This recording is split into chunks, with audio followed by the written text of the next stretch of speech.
자, 이제 조 교수님 말씀 좀 많이 들어보도록 하겠습니다. 자, 미국에서 이렇게 정치혁명이 지금 사실 진행되고 있는데 이 와중에 미국 군부와 정보기관은 어떤 포지션인가 한번 좀 말씀을 해주시죠. 그냥 지금 한 아직 이제 1년쯤 다 돼 가는데 네네. 미국 권력이 바뀌어서 완전히 뭐 중국과 시진핑과 이 바이든 정권이 상당한 이 말하자면은 저기 쇠쇠쇠를 할 거다 이런 생각을 했는데 내용을 보면은 트럼프 때 던져 놓았던 일들이 훨씬 더 구조화되고 있는 그런 인상을 받아요. 그렇죠. 첫 번째가 오커스는 이제 트럼프 때부터 이야기가 돼서 지금 결석이 됐죠.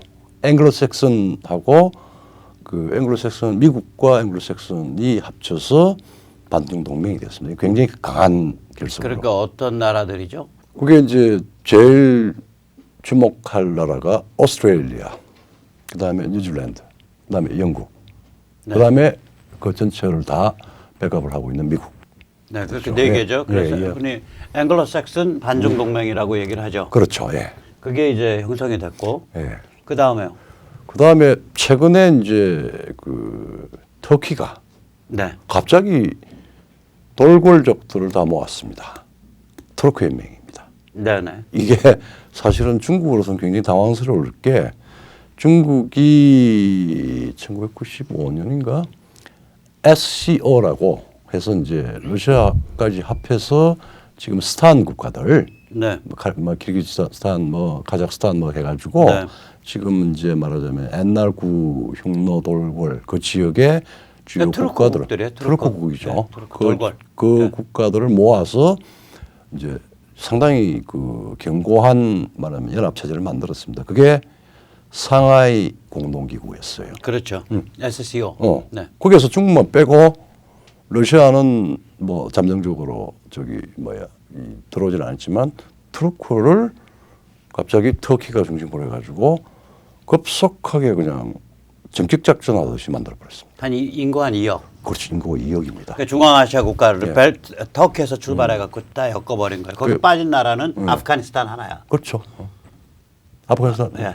근데 아프가니스탄은 트루크라기보다는 저기에 가까워요. 이란. 이란. 그러니까 그렇죠. 속드, 페르시. 네, 그렇죠. 속드나 페르시나 다 이제 그렇죠. 이란계를 뜻하는데. 근데 이게 왜냐하면 이게 중국이 1대1로를 해가지고 엄청나게 팽창을 했는데 말하자면 일대가 지금 딱 근데 이제 예, 투르크메니스탄, 뭐 타지키스탄, 카자흐스탄, 우즈베키스탄, 키르기스탄 이런 나라들이 전부 그 러시아 영향을 받아요. 그렇죠. 그래서 이 투르크 연맹이 배후에 러시아가 있다라고 그렇죠.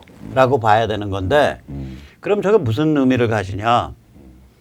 제가 보기엔 이런 거예요. 미중 대립은 앞으로 계속 되고 중국 개피 보는 수 있다. 그렇죠. 그러니까 우리 거 챙겨놓자. 그렇죠. 제가 그러니까 저게 그거예요. 제가 2016년도 1월달에 중국에서 회사 부도나면 부도나는 상황으로 딱 가면 벌처들이 쫙 주위에 모입니다. 그래가지고 이제 아주 회사 주요한 저 창고를 하나 좀 확보한 겁니다. 그렇죠. 그러니까 이제 중국이라는 데가 이제 미중 대립 속에서 이제 깔아앉게 되면 세가 약화되면 원심력으로 튀어나올 거다. 그중에 그렇죠. 투르크 쪽, 중앙아시아 쪽은 우리가 다 걷어먹을게. 이제 지금 러시아가 터키 내세워서 일 저질른 거예요. 그러니까 지금 결정적으로 무슨 액션을 안 하더라도 심장이 우르가 있잖아요. 지금 그렇죠. 이 약한 위키스트 포인트가 중국으로서는 지금 거기예요. 거긴데 그걸 나중에 중국 깔아앉으면서 신장 위구르 문제에 대해서 양날의 칼이 들어오는 거지. 그렇죠. 이제 서방에서는 제노사이드, 인종청소, 인권 가지고 공격을 하는 거고. 거기 우리 투르크족이야. 투르크 맞거든. 맞죠? 그 위구르가 투르크의 분파예요. 분파예요. 네, 그리고 언어가 투르크계 언어라고요. 자, 그다음에 예. 일로의 중요한 요소고 그다음에 그 제1도련선의 제일 중요한 요소 중에 하나인데 일본을 통해 가지고 네. 베트남을 완전히 반중 동맹에 반중 그 전 라인에 가장 중요한 이 핵심 노드로 핵심 그 거점으로 만들어 버렸습니다. 그 79년도 초에 이제 전쟁했죠. 중국 베트남 전쟁이 있었단 말이에요. 그렇죠. 이제 네. 배경은 뭐였냐면은 그 캄보디아의 폴포트 정권이 그렇죠. 이제 그게 친중 정권, 마오이스트 정권이거든요. 그렇죠. 그러니까 모택동주의에 취해 갖고 그 몇백만 학살한 거예요. 예, 예. 폴포트 애들이 극좌니까. 그래놓고 이 자들이 이제 그 간이 부어 갖고 예, 예. 간이 부어서 이제 저걸 요구를 했죠. 중국 저 베트남에 대해서 야 그 사이공 있는 메콩 델타 다 내놔. 다 내놔 그렇죠. 예. 그 왜냐면 150년 전에 프랑스가 지도 정리하기 전까지 그게 크메르 땅이었거든요. 크메르 땅이죠. 예. 19세기 중반까지. 예, 예. 그러니까 베트남이 꼭지가 돌아가지고 이게 뭘까보라 하고 폴포트 조건 무너뜨렸단 말이야. 가서. 그리고 킬링필드 다 까발려. 까버렸죠. 예. 그러니까 중국 입장에서는 그러니까 그때가 누구야 저기 등소평 아니야? 79년이면. 등소평이죠. 등소평 입장에서는 네가 가면 우리한테 까불어. 그러고서 이제 들어간 게 베트남으로. 계속 개피 받죠. 근데 확실한 건 모르겠는데 전기를 튀겨주겠다는 거 아니야? 그렇죠. 그거 아세요? 그까지는 뭐 잘 모르겠습니다. 그 무슨 강 있어? 그 저기 뭐야 그 홍강인가 뭔가 그 저기 그 베트남하고 중국 사이에 경계를 이루는 강. 그 이제 베트남 쪽에 미군 무기 노획한 거 가지고 화력이 좋으니까 인해 전술로 강을 다 도강을 해라 해서 사람을 강에다 집어넣은 거라.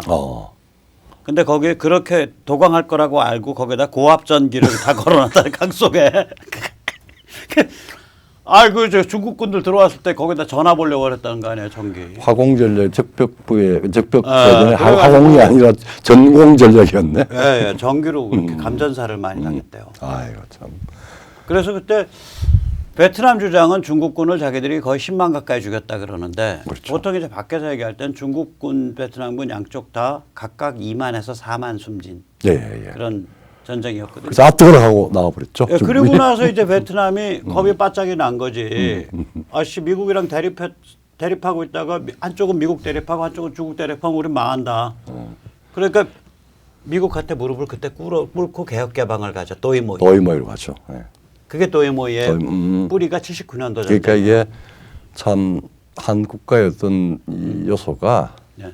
국제 정치적인 요소와 밀접한 연관이 되어 있습니다. 도이모이 가면서 난 가슴 아픈 게 난 반미주의자는 아니지만 그 에이전트 오렌지 고엽제에 의한 그 병자 그다음에 2세 불구 많죠. 이게 100만 200만이에요 베트남이. 예. 그거에 대한 배상 한 푼 못 청구했잖아요. 참 아직은 우리 징용 문제 가지고 하고 있는데. 그런 상태에서 가서 약을 제일 많이 올리고 있는 게 문재인 586 이른바 한국의 깡통 진보에 가서 그렇죠. 뭐라 그러냐. 죄송합니다. 저희가 와서 나쁜 짓 했습니다. 용서해 주십시오. 베트남은 돌아버린. 베트남 공산당 최고위들이 그런 얘기를 하거든. 공식적으로 했다고요. 우리는 옛날을 따지기에는 미래가 너무 소중하다. 참 그래서 명언했죠. 그래서 미국이랑 같이 손잡아야 된다 이 얘기야. 지금 아니 미국이랑도 과거 묻어버리고 손잡겠다고 하는데 별것도 아닌 한국에 와서 갑자기 과거를 자꾸 끄집어내니까 저거 도른 놈들 아니야 이렇게. 그러니까 이게 우리가 뭐 한 2년 전에 이야기를 했지만 잊지도 않은 과거. 그러니까 이 죄책감 학살도 없었는데 짓지도 않은 과거를 가지고. 이게 사람을 뭐 크게 반성할 것도 없는데 바보 만들어 가지고 자꾸 죄책감이 들도록 그 세뇌를 시키면은 지금 우리 이 현재 우리 대한민국의 우스꽝스러운 일들이 우스꽝스러운 일이 아니죠. 굉장히 참 파괴적인 일입니다. 그런 일들이 지금 일상화가 되어버리는 상황인데. 자 이제 아무튼 이 미국의 정치혁명 와중에 미국의 군부와 정보기관이 해온 일 좀 더 정리를 해주시죠. 며칠 전에 미 국방장관이 왔죠. 네네. 그 이제 와가지고 지금은 이제 이 북한의 위협, 특히 이제 핵 위협, 미사일 위협이 변경이 됐으니까 2010년에 벌써 상당히 오래된 이 말하면 작게 5015 이거 변경을 해야 된다. 일방적으로 미국이 거의 그 지침을 다 가져와가지고 던져놓고 이거 받아라 그러니까 아무 소리도 못하고 네 알겠습니다. 그뿐만 아니죠. 네. 그리고 한반도와 동아시아 안보 관련해서 4개 주요 항목에 또 밀어드니까 예. 겁딱 먹고 문재인이 586이 네 알겠습니다. 네, 알겠습니다. 그리고 근데 임기라도 남아 있으면은 뭐 받아놓고 뭐 또 우리 지난번 또 봐왔듯이 뭐 이상하게 또 이제 끝이잖아요. 그러니까 받아놓고 나면 다음 정부가 이제 해야 될 문제죠. 뭐. 이게 이 네 가지가 하나씩 우리가 상기를 해보면 예. 우선 주한미국은 현재 상태에서 유지한다. 그렇죠. 예. 그다음에 대만이 위험해지는 상황에 대해서 한국도 한 발 거들어라. 그렇죠.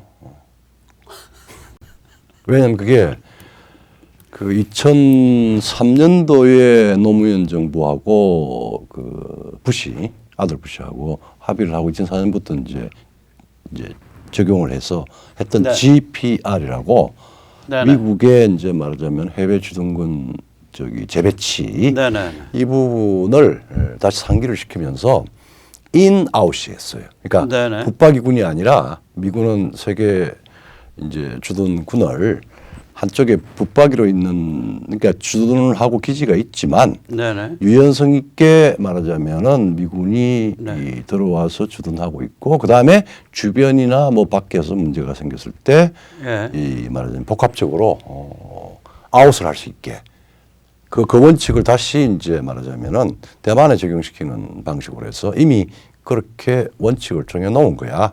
그러니까 네. 대만이 지금 굉장히 취약한 지역이고 그러니까 네. 혹 있을지도 모르는 대만 사태에 대해서 한국군이 아니라 미군이 네. 미군과 연합군이 이 말하자면 네. 눈 감고 있지 말고 한국군도 같이 동참을 계획해 놓아라 뭐 이런 거죠.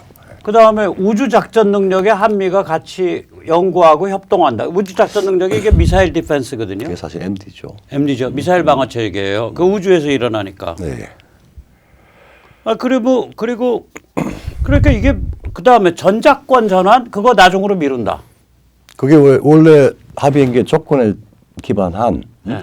전시 작전권 그러니까 운영 능력이 있냐를 평가하겠다는 평가를 내년으로 미룬다. 내년 되면 또 내후년 미뤄지거든. 그러니까 이제 말하자면 문재인 네. 공약은 날라갔죠. 날아간 거예요. 날라간 거죠. 네. 그러니까 이게 대만, 네. MD, MD 그다음에 전작권, 그렇죠. 대만 MD 전작권, 주한미군 미군이 예. 지금 조금 틀어져 있는데 그거 유지한다. 28,500명까지 유지를 한다. 그럼 뭐 조금 줄일 수도 있고 뭐 유연하게 하겠지만 계속 유지한다. 거기다 이제 요번에 작게 고쳐지면 이게 사드, 예. MD, 그다음에 전술핵, 그렇죠. E61, 12가 들어온단 말이에요. 그러니까 이제 이게 이제 전술핵 적용. 네, 적용으로 왜냐하면 명문화된다고. 미국은 동아시아 지역에서 전술핵과 관련해서 사실은 프리엔드를 갔습니다. INF 조약을 탈퇴를 했기 때문에. 예. 그거를 한국이 받아들이겠다는 소리거든. 이거는 뭐 작게 해서 그걸 들어오면 거기에 작게의 지침에 네. 그 문제가 들어가 있습니다. 왜냐하면은 예. 북을 핵국가로 인정하는 게 아니라 북이 핵 능력을 자기들이 있다 그러고 사실상 가지고 있다라고 전제를 하면 거기에 대한 대비가 필요하다. 그러면은 전술핵 확장된 핵억지의 한 항목으로 들어가는 겁니다. 자, 그러면 다시 한번 보자고요. 예. 사드, MD, 전술핵, 그다음에 한국이 대만 해협에 중국에 대항하는 대만 해협 방어에 뭐 직간접적으로 협조하는 거. 그렇죠. 주한미군 유지되고 전작권은 계속 미국이 가져가고 이러면 하나하나가 다 중국으로서는 뚜껑 열리는 소리 아니야? 완전히 그냥 중국몽 그러다가 완전히 포위되고 봉쇄되고 그다음에 감시되고 하는. 그러니까 미국을 향해서 딱 엎드린 거예요. 이게 꿇어 엎드린 거예요. 그렇죠. 순식간에 너무 순식간에 일어나서 서훈이를 본국으로 부를 시간도 없었던 거야. 서훈이는 지금 중국 가서 종전선언 지금 판매한다고. 서훈이가 어디 간지 압니까? 어디 갔어요? 베이징 간지 아세요? 아닙니다. 텐진 같습니다. 텐진이 유서 깊은데. 근데 뭐 우리로서는 굴욕적인데. 텐진은 또 이 저 어두운 아픈 기억이 또 살아나는 데잖아요. 이모군란 직후에. 예. 1882년. 예. 이모군란 직후에 대원군이 사실은 청 황제로부터 소환이 됐습니다. 압송됐습니다. 제인으로. 네, 체포 압송이에요. 체포돼서 압송돼서 천진 가서 꿀안졌죠. 앉았죠. 예. 근데 서훈이 그럼 이모군란이 이제 대원군의 일종의 그 쿠데타였기 때문에 야, 이 늙은이 너가 왜 거기서 쿠데타하고 있냐? 네 마음대로. 너 와봐. 너 우리 애들 우리 애들 묶여갖고 너 와야 돼. 그래서 그 천진 가서 보세요. 자, 저기 미 국방장관이 왔으니까 서훈 장관이 yes sir 그러고 알겠습니다 그러고 그 다음에 뭐 문재인 정부의 외교안보 지금 수석관이에요 서훈이가. 그쪽은 중국에 가가지고 종전선언 하러 갔다 그러는데. 그러니까 이 정도로 미국한테 무릎 꿇을 것 같았으면 미리 알았으면 서훈은 안 보냈을 거라고. 알고도 서훈 보냈다면 이건 완전히 도른 놈이고 도른 거고 몰랐단 소리예요. 몰랐다는 소리. 그러니까 서훈을 불러들일 시간도 없었던 거야. 그리고 그냥 넙죽하고 깨댕 하고. 그래서 또다시 이 지점에서 우리가 상당히 의아하게 생각이 되는 게 미국 바이든 행정부의 국내 정치는 정말 완전히 개판인데 갑자기 뭐 국방장관이 덤스데이 그게 최후의 날을 결정하는 뭐 종말의 날, 종말의 날 뭐 이런 뜻이죠. 그 전용기 이름이 전용기죠. 미 국방장관 전용기 이름이 그렇습니다. 덤스데이. 그래서 뭐 천조국의 국방장관의 그걸 가지고 와서 전격적으로 와서 그냥 지금까지 뭐 이래저래 그냥 별로 논의도 안 됐던 것들 그냥 한꺼번에 다라라 다 주고. 그럼 뭐 서훈은 yes sir, I take it, we take it. 네, 그러니까 이게 이제 그렇게 무릎을 꿇은 이유는 저는 사실 윤석열 후보 때문이라고 봐요. 그런 이유가 좀 있죠. 예, 윤석열 후보가 정확하게 자기 입으로 얘기한 게 한미동맹이 국가의 기본이다. 그렇죠. 그 다음에 가치를 공유하는 국가들과만 공조하겠다. 공조하겠다. 사드는 확대하고 그 업그레이드하는 거는 우리 마음대로 할 수 있는 주권 사안이다. 뭐 그런 얘기들을 했잖아요. 그 다음에 종전선언은 유엔사의 지위를 약화시키고 한반도를 불안정하게 만들기 때문에 반대한다. 그래서 이게 이런 얘기를 했기 때문에 그리고 그 후보가 강세니까 문재인 입장에서는 무릎을 퍽 하고 오금 걷어차면 퍽 꿇을 수밖에 없지. 그렇죠. 안팎으로. 그러니까 뭐 이게 그렇죠. 그러니까 서훈을 불러들일 수도 없을 정도로 황급하게 무릎을 꿇은 거예요. 이건 수훈갑은 윤석열입니다. 뭐 그렇게밖에 얘기. 그게 이제 뭐야 사실은 이제 문재인 정부가 미국으로 이제 뭐 트럼프 때부터 지금까지 굉장히 그 눈에 가시였거든요. 사실은. 뭐 동맹이고 문재인 뭐 정부의 출발은 민주당 작품이라고 좀 보는데 출발을 시켜줬으면 좀 얌전하게 처신을 하지 깐족깐족대면서 약 올리고 그 앞에서는 하고 성주 사득이지 그거 저기 그 뭐 저기 장기 농성 천막도 안 걷어주고 말하자면 사람 야마 돌리는 거 아니야. 우리 저기 그 길거리 용어로 치면 그렇죠. 이게 뭐 뚜껑 열리게 만드는 거 아니에요. 미국은 저걸 갈으려고 그러니까 또 반미 때문에 갈지도 못하고. 그 다음에 평양은 뭐 요란한 깽과리는 치는데 사람들은 춤도 안 추고 뭐 저기 최대 압박도 뭐 제대로 하나 뚫어내는 것도 안 하고 불만이고 또 중국도 뭐 처음 가서 뭐 저기 중국은 큰 산이 우리는 작은 봉우리니까 중국에 합류하겠다 그러는데 이제 와서는 이렇게 그냥 납작 엎드려버리니까 그다음에 뭐 F-35 우리 세금 가지고 뭐 많이 썼네. 그러니까 뭐 엄청나게 또 미국 첨단무기 구매해버리고.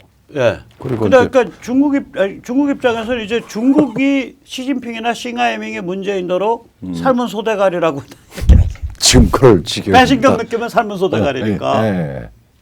북한이 배신감 느껴서 삶은 소대가리라고 한 거고 능라공원까지 불러서 다 보여줬는데. 지 살 갖다 칠 일은 아무것도 안 하는 거거든요. 실제 이제 국민들 감정 건드리고 밖에 있는 주요 뭐 지금 동맹 한테도 그렇고 그 다음에 동맹을 좀 탈미 집중해 보겠다고 지금 종중을 하는 것도 그러는데 정말 말만 때우는 거예요. 그게 국제 사기예요. 국제 사기죠. 국제 사기고 유일하게 관심 있는 건 안에서 부패 약탈이야. 그렇죠. 마피아 자본주의야. 마피아 자본주의. 그건 막 배워가지고 중국한테 배운 거죠. 네. 자, 어쨌거나 그래서 우리가 미국 안에서 이게 바이든 정부가 이렇게 정치 위기에 몰려 있는데 세계 시스템에 관한 거는 상당히 꿋꿋이 간단 말이에요. 네. 이게 뭐 어떤 구조야?라고 해서 저희가 그림을 하나 그려봤죠. 사실 설명해 주시죠. 사실은 이게 상당히 이제 고민을 많이 했던 부분인데 네. 이게 이제 표면상 가장 위에 있는 이 바이든 정권이죠. 권력과 그걸 또 바치고 있는 글로벌리스트. 그 다음에 그 계속 뭐 희화화시키고 악마화시켜서 트럼프를 내쫓았는데 트럼피즘은 더 강화가 돼요. MTR 동맹으로 네. 해서 이제 한 그쪽과의 지금 이제 말하면 미국 국내의 정치 내정이 아주 격렬하게 그건 난자스럽게 혁명이죠. 뭐 혁명이 진행되고 벌어지고 있죠. 있습니다. 근데 혁명이 진행되고 그 이제 바이든 글로벌리스트와 예. 트럼피즘으로 무장된 MTR 동맹 사이에 근데 그 이제 성분은 거의 다 지금 예, 드러났어요. 예, 승부 드러났고. 그다음에 근데 문제는 이제 미국의 일종의 국무부서 더더군다나 특히 대외 관계를 담당하는 국방부, 예. 그다음에 이제 국무부, 그다음에 CIA 등 뭐 정보기관들 네. 이런 세계 체제 혹은 세계 시스템을 전부 이제 말하자면은 이 뭐 이제 전문으로 기획하고 관리하고 하는 말하자면 관료 그룹도 있어요. 그 시스템들이 있죠. 이 세 개가 직업군인 그룹. 직업군인 예. 이 세 가지 이제 사이에 지금 삼파전이 벌어지고 삼파지 보고 있는데 이걸 잘 보면은 지금 우리가 처음에 의아하게 생각하는 질문에 대한 답이 나올 것 같아요. 그래서 예.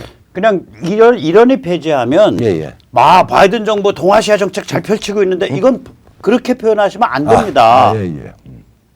이건 바이든 정부의 문제가 아니고 바이든 글로벌리스트 진영은 원래는 무늬만 반중하고 싶어. 그렇죠. 아니 샹하이파에서 그 아들이 얼마 받았어?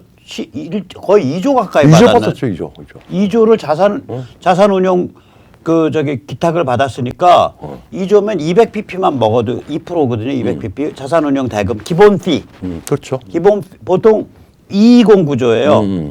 그러니까 뭐냐면 기본 피 2%에 성과 난 것에 보너스 성과분의 20% 먹어요, 보통. 220 구조인데 그러면 2조를 자산 운용을 기탁을 받았으면 기본으로 얼마를 처먹고 있는 거냐면 1년에 400억을 처먹고 있는 거예요. 그렇죠. 그 아들이. 그렇죠. 그러니까 중국 봐줄라 그러지. 문제는 뭐냐, 시진핑이가 미국 우습게 보고 자기도 급하니까 계속 어깃장이지. 도발하고 어깃장이지. 시황제 체제 만들고. 그러면 또 그러니까 봐줄 수가 없는 거라. 그리고 또 이제 말하자면 국내 정치도 여러 가지 개판 쳤지만 대외 정책도 그렇게 되면은 이 MTR 트럼프 프레임을 많이 못 벗어나요. 못 벗어나죠. 예, 벗어날 수가 없어요. 상대방을 봐줄 수가 없는데. 봐줄 수가 없어요. 네. 거기다 국내는 이제 그 아까 말씀드린 4단계 전략이 파산을 해갖고 완전히 작살이 나 있고. 작살이 나 있죠. 그게 그러니까 바이든 글로벌리스트의 현 주소예요, 저게. 그렇죠. 반면에 트럼피즘 MTR 동맹 쪽은 어떤지 한번 좀. 그러니까 트럼프가 대통령이 있을 때보다 민주당의 그 인기가 급락을 하고 거의 파산에 가까워져. 파산이죠. 뭐 대박이죠. 뭐 대박 난 거예요. 대박 난 거예요. 그다음에 이제 트럼피즘이 트럼프가 없어지고 나니까 하나의 그 트럼프 레거시에서 트럼피즘으로 상당히 결속을 하는 예, 사상적인 걸로 이제 딱 노선으로 돼갖고 그게 쫙 이제 그 퍼졌단 말이에요. 사상으로만 되는 게 아니라 여러 가지 이제 국내를 완전히 기상천외의 악마적인 여러 가지 행동을 하니까 내러티브도 하고 하니까 마가 민초들이 굉장히 체계적으로 조직하거든요. 그렇게 된 거죠. 제가 그렇게 갈 거라 그때 얘기 드렸었는데. 그리고 이제 공화당도 그전까지 우리 대선까지만 하더라도 무늬만 공화당 뭐 등등등 해서 굉장히 좀 난잡스러웠는데 그게 이제 숙정이 되어가지고 굉장히 일체화되고 체계적인 정당으로 완전히 이제 탈바꿈을 그냥 하고 있고 그래서 선거 승리가 눈에 보이죠. 지금 제가 어저께 말씀드렸지만 공화당의 그 매사추세츠 주지사. 예. 그 라이노거든. 네. 무늬만 공화당이거든. 그렇죠. 네. 내년에 출마 안 하겠다고 선언해 버렸어요. 그러면 누가 주지사로 출마할 것 같냐? 프라이머리에서 누가 이길 것 같냐? 지금 주 의원인데 네. 그 전부터 트럼프 지지를 받아온 사람이 있어.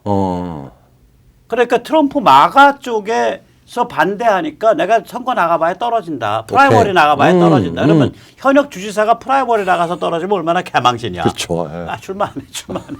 나 안 할게, 봐줘.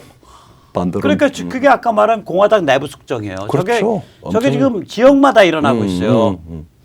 지금 사실은 뭐 우리나라는 더 난잡한 민주당이든 더불어민주당이든 지금 저 국힘당이든 정말 난잡하기 짝이 없지 않습니까? 그래서 무서운 게 밑에서부터 트럼프나 이 마가 쪽에서 딱 찍어가지고 프라이머리 힘, 프라이머리 her 그러면 프라이머리가 타동사로 쓰이면 프라이머리를 통해서 제거해라는 소리예요. 그렇죠. 아까 보셨죠? 팀볼. 엘리미네이트구나. 팀볼. 프라이머리 참여해서 제거해라. 그게 민초혁명이다. 아, 그래서 저기는 저렇게 돼 있다고요. 프라이머리가 아주 재밌는 저 유행어가 돼버렸네. 네, 그러니까 타동사일 때 네. 그게 프라이머리로 타동사에서 프라이머리 썸바디 그러면 프라이머리를 통해서 그 사람을 제거한다. 제거하네요. 오케이. 그다음에 이제 그러니까 이제 군부, 국무부, 정보기관 이 세계 시스템을 다루는 전문 관리자들 우리 이제 어떻게 처신하고 있냐 이게 이제 한번 설명해 주시죠. 이게 이제 뭐 이 정책 뭐 이론 뭐 크게 아주 뭐 당연한 이야기인데 전망이론이라는 게 있습니다.